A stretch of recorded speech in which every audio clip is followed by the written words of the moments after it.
Olá, aqui é o pastor Antônio Júnior e hoje eu tenho uma mensagem de alerta para o povo de Deus. Nós vamos falar sobre um pecado que desagrada muito ao Senhor e que tem trazido muita destruição no nosso meio. É o pecado da imoralidade sexual. Eu vou te mostrar alguns exemplos do que o pecado pode fazer na vida do crente, na vida daquele que até mesmo é firme com Deus, porque todos nós estamos sujeitos a cair em tentações. Existe até uma frase que diz que os maiores santos estão sujeitos a caírem nos piores pecados. Então nós nunca podemos achar que estamos livres de cair nesse pecado da imoralidade sexual, mas nós devemos todos os dias vigiar e orar. Amém? E para nós começarmos essa mensagem, vamos meditar no exemplo de Davi. Davi era um homem de Deus, um homem consagrado ao Senhor. Deus o honrou e colocou ele como o rei de Israel. Um homem que tinha tudo a seu dispor, um homem que podia fazer o que quisesse, ele mandava e desmandava.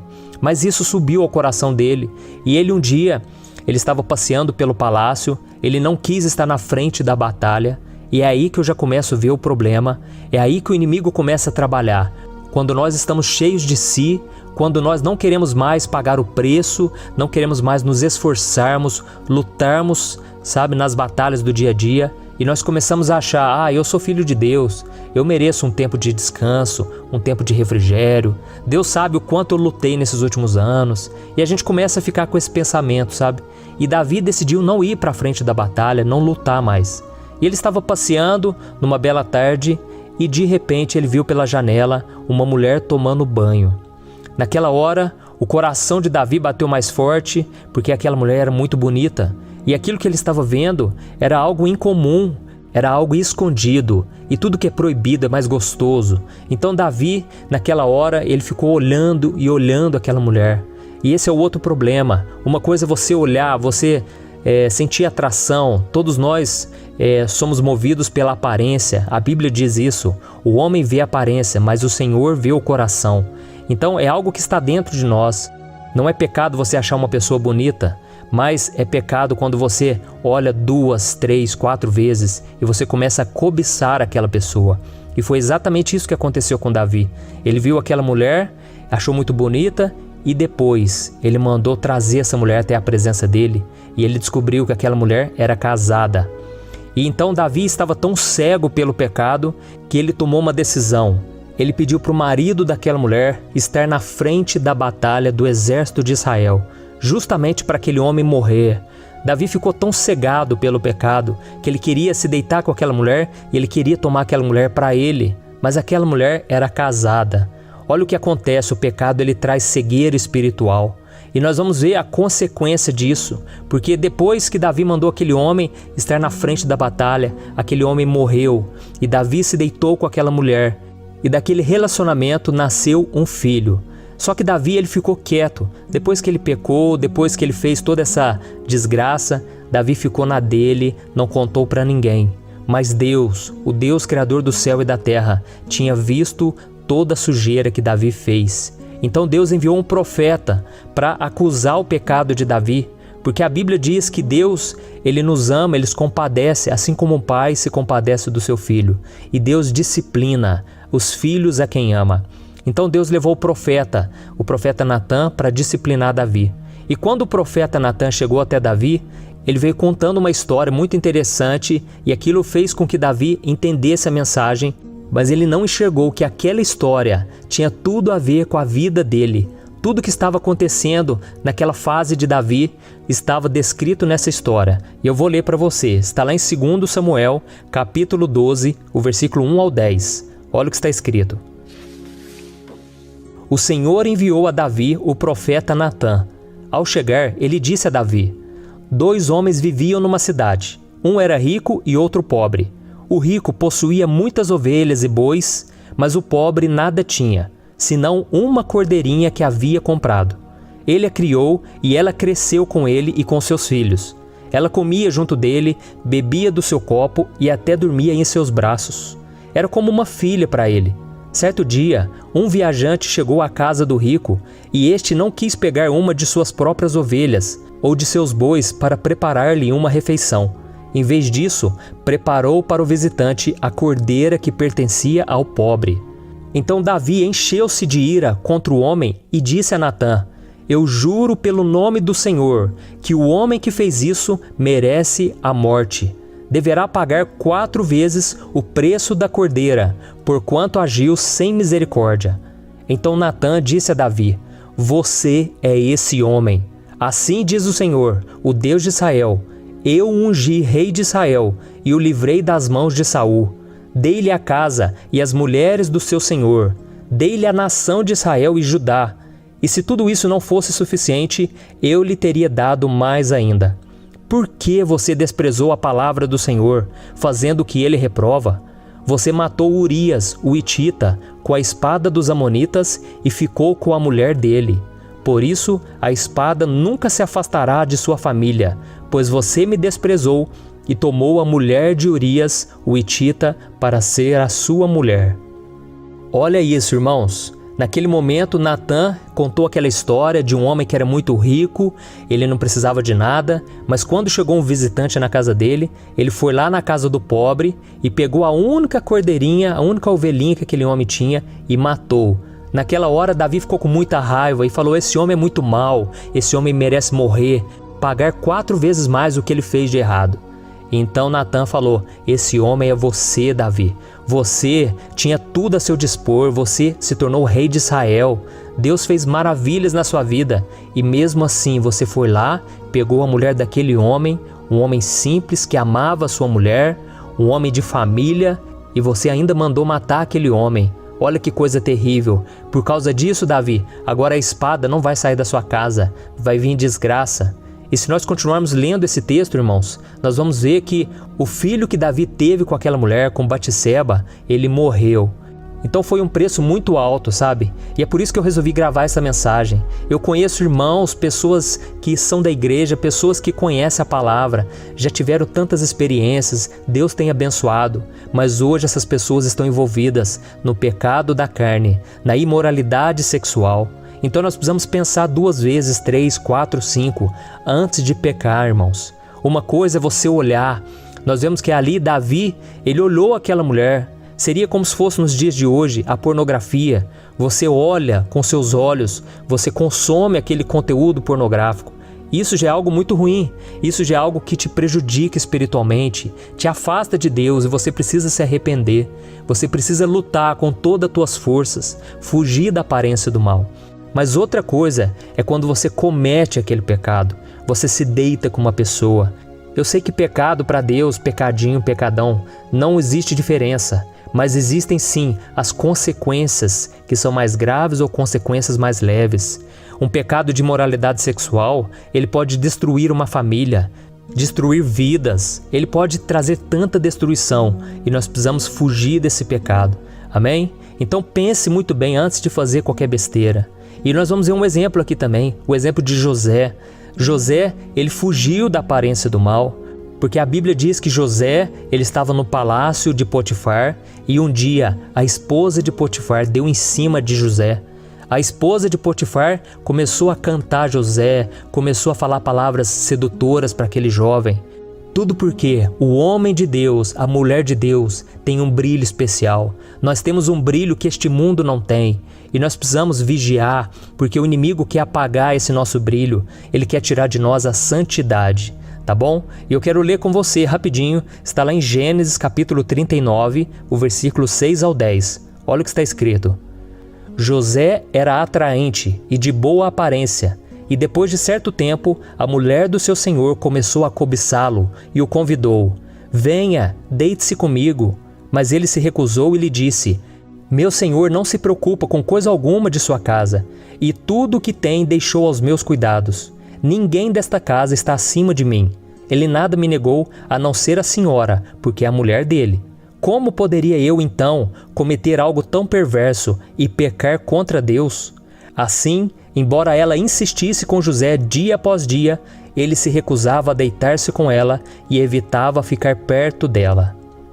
Olha que exemplo, irmãos. José, ele podia fazer isso porque ele estava longe da casa dos seus pais. José estava numa terra distante, ele estava no Egito, ninguém ia ficar sabendo. Sabe aquele momento que você pensa, se eu pecar aqui, o pastor da minha igreja não vai ficar sabendo, os meus irmãos da fé, Então isso se torna um facilitador, porque nós temos o medo, de sermos vistos pelas pessoas, nós temos medo de ser envergonhados diante das pessoas. Mas eu imagino que José naquele momento ele deve ter pensado, nossa, eu tive uma infância tão difícil, os meus irmãos me venderam como escravos, eu estou aqui sozinho no Egito, só eu sei o quanto é difícil a solidão, ficar esse tempo de solteiro. E outra coisa, eu tô novo ainda, com muita saúde, eu tô na flor da idade, eu tô com os hormônios à flor da pele. Então eu imagino que José pensou tudo isso naquele momento, mas ao mesmo tempo ele pensou, como eu posso fazer isso? Como eu posso desagradar a Deus dessa maneira? Porque se eu fizer isso, pode ser que os planos do Senhor para minha vida, eles vão se atrasar. Pode ser que eu venha impedir o agir de Deus na minha vida, então eu não posso fazer isso de modo algum. Eu vou correr risco de vida. E é interessante, irmãos, a gente observar que José, ele entendeu que todo pecado é pecado contra Deus. Ele disse, como eu poderia fazer algo que desagrade tanto ao Senhor? Então esse deve ser o nosso maior impedimento para não pecarmos. Não somente o fato de que as outras pessoas podem ficar sabendo um dia do que a gente fez, não. O que é pior, nós vamos desagradar a Deus. Então, meu irmão, você que está sendo tentado, saiba que a melhor forma de vencer o pecado é amar a Deus. Se você ama a Deus, você vai querer fazer as coisas que o glorifiquem. Essa é a melhor maneira de você vencer, mesmo quando não tem ninguém por perto, mesmo quando está ali na sua frente, o diabo já apresentou de bandeja para você todos os prazeres deste mundo. Mesmo assim você deve pensar dessa maneira, amém? Eu gosto muito de uma frase que o Agostinho disse, ele falou assim, ame a Deus e faça tudo o que você quiser. Vou repetir, ame a Deus e faça tudo o que você quiser.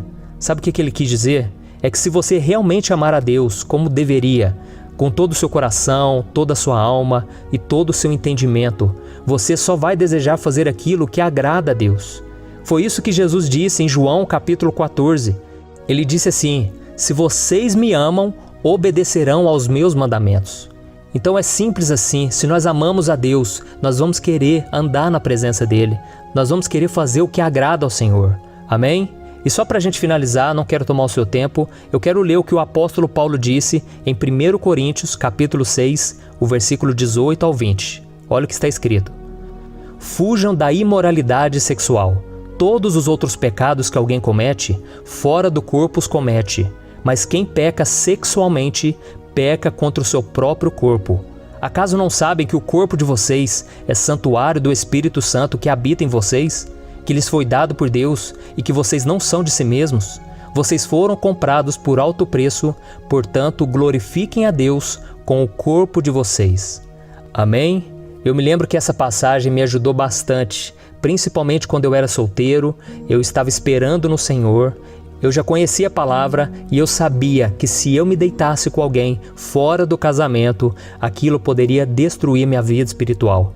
Então eu me reservei, eu vivi em santidade, não foi fácil, irmãos. Muitas vezes eu cobicei, muitas vezes eu caí no pecado da masturbação, foi muito difícil, mas eu lutei e graças a Deus o Senhor colocou uma pessoa especial na minha vida. Eu me casei com a Thaís com 28 anos, virgem, porque antes de eu me converter, eu não tinha tido relações sexuais, eu me converti com 18 anos e hoje eu vejo a importância de eu ter me separado, a Thaís também se separou, nós dois nos casamos virgem. Foi algo que é impensável nos dias de hoje, porque o mundo está tão deturpado, a inversão de valores é tão grande, que hoje se você disser que está esperando no Senhor, pela pessoa certa, para ter relação sexual somente depois do casamento, as pessoas te zombam, as pessoas te criticam, as pessoas não concordam de maneira alguma, mas vale a pena, irmão, servir ao Senhor, vale a pena ser fiel a Deus, porque Deus está vendo. Você pode achar que tudo está sendo em vão, e esperar em Deus não está resolvendo nada, mas saiba que o Deus Criador do céu e da terra, na hora certa Ele vai agir em seu favor. Na hora certa Ele vai atender aos desejos do seu coração, porque você está se deleitando no Senhor. E esta é a promessa de Deus, que se você quiser e você obedecer ao Senhor, você vai comer do melhor dessa terra. Deus vai te abençoar sobremaneira. Amém? E agora, meu irmão e minha irmã, eu quero fazer uma oração por você. Você que tem tido a relação sexual fora do casamento, você que não tem aguentado esperar no Senhor. Eu quero orar por você, talvez que já tenha caído nesse pecado e agora se sente tão culpado, se sente sujo, se sente indigno de receber as promessas de Deus. Eu quero te dizer uma coisa, as promessas de Deus, elas são infalíveis. Deus é fiel, mesmo quando nós somos infiéis. Foi isso que o apóstolo Paulo diz. Então, meu querido, receba a graça de Deus na sua vida. Você não merece nada, eu não mereço nada, eu não sou melhor do que você em nada. E eu estou aqui hoje falando para você porque Deus tem sido gracioso, misericordioso comigo. Porque se fosse por mim mesmo, eu já estaria no mundo, eu já estaria desviado há muito tempo. Porque a Bíblia diz que todos nós pecamos, todos nós tropeçamos de várias maneiras.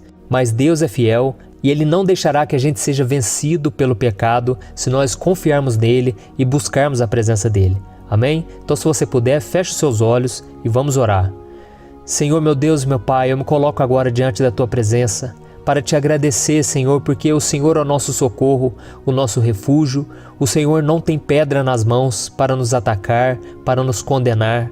Oh Deus, muito obrigado porque o Senhor quer nos salvar, o Senhor quer nos restaurar, o Senhor quer nos fortalecer para que a gente não caia em tentação. Então, Senhor, eu intercedo agora pela vida de cada um daqueles que estão me ouvindo. Senhor, tenha misericórdia, meu Pai, de homens e mulheres de Deus que talvez estejam na prostituição ou talvez na pornografia. Senhor, como é difícil vencer a nossa carne, mesmo conhecendo a Tua palavra, mesmo orando muitas vezes, nós temos vontade de fazer aquilo que é mal. Senhor, aquieta o nosso coração, acalma a nossa alma, que a gente não seja levado pela emoção, pelo impulso, que a gente não venha dar ouvidos às pessoas que têm malícia no coração, que não querem saber do Senhor. Oh, meu Pai, tantos homens e mulheres de Deus envolvidos em relacionamentos, Pai, que só os afastam do Senhor.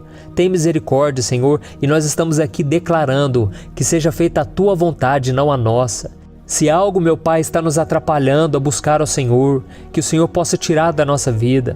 Senhor, nós não queremos mais viver longe do Senhor, nós não queremos mais viver afastados, viver uma vida de pecado, Senhor. Nós queremos viver em santidade de uma vez por todas. Ajuda-nos, ó Deus, a mantermos a nossa fé firmes até o último dia da nossa vida, meu Pai. É em nome de Jesus, meu Pai, que eu oro e eu já te agradeço, porque eu creio que o Senhor perdoou os nossos pecados e que o Senhor vai nos fortalecer a partir de agora, para nós não voltarmos mais a um jugo de escravidão. Em nome de Jesus que eu oro e te agradeço. Amém. Glória a Deus. Meus irmãos, espero que vocês tenham gostado dessa mensagem. Não se esqueçam de compartilhar com seus amigos e me siga também nas redes sociais. Que Deus te abençoe.